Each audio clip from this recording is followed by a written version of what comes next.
Okay, Eric, the next lot we have here in the auction is a beautiful Sea-Dweller from the late 1970s. And what's cool about it is it's got the original anchor, hang tag, the tag showing the model number and the price here that it sold at, which was $995 back in 1979. It's got the box here, the booklet, the papers. So why don't you take it away here and tell us a little bit about this watch? Yeah, so the Sea-Dweller, it's a reference 1665. It dates to 1979 roughly. It was sold in 1982. It's got punched papers, has the name of the place where it was sold, which was Sherman Oaks, California. And funnily enough, it has the old business card for the store, and it's handwritten out, sold in February 1982.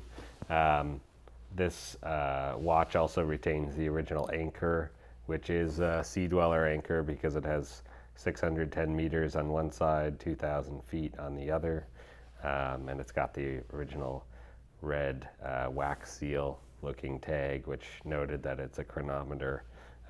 This sort of series of reference 1665 is called the Great White.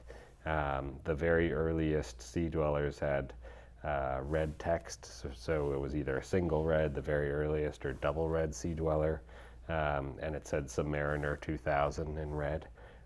Later they got rid of the whole concept of that was that they were trying to say it was a Submariner 2000, so it was a Submariner but it went deeper, but they got rid of it and just decided to make it its own line in the late 70s as a Sea-Dweller, nothing to do with Submariner on the dial, and they call it the Great White because it's all white text. So this watch retains its original bezel insert. I would imagine it's original, but you know, the pearl on these would fall out, so this has been updated at some point by the original owner to have a larger pearl, so they probably was used for diving. The cases and bracelet are both worn, but I believe in unpolished condition, it appears. These watches had a helium escape valve, or HEV, designed to go deeper than a regular Submariner, and have a thicker case as well to accommodate for that extra pressure in the ocean. This was also for saturation diving, so the helium that would be in the mixture when going deep under the ocean could escape through that valve. Yeah. These are very popular watches, of course. Today they remain sort of one of the larger watches you can get from Rolex. A lot of professional athletes and others like wearing Sea-Dwellers because of the size and thickness. Great watch.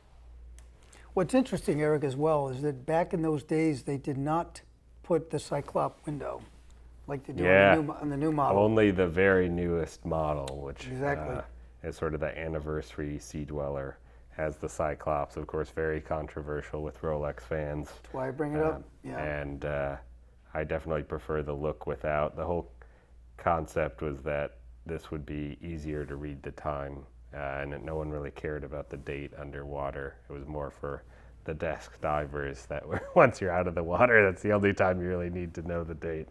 So we'll see if Rolex continues with the Cyclops on their next Sea-Dweller models or not. So yeah, to have your opportunity to bid on this watch, please go to bobswatches.com/auction. The auction's running from September 5th through the 12th. And I was going to ask Paul, am I allowed to bid on this? That would be a clear no. Okay. I would love to have it in my collection or be able to sell it. So I'm excited to give people the opportunity to buy a great example of a Sea-Dweller.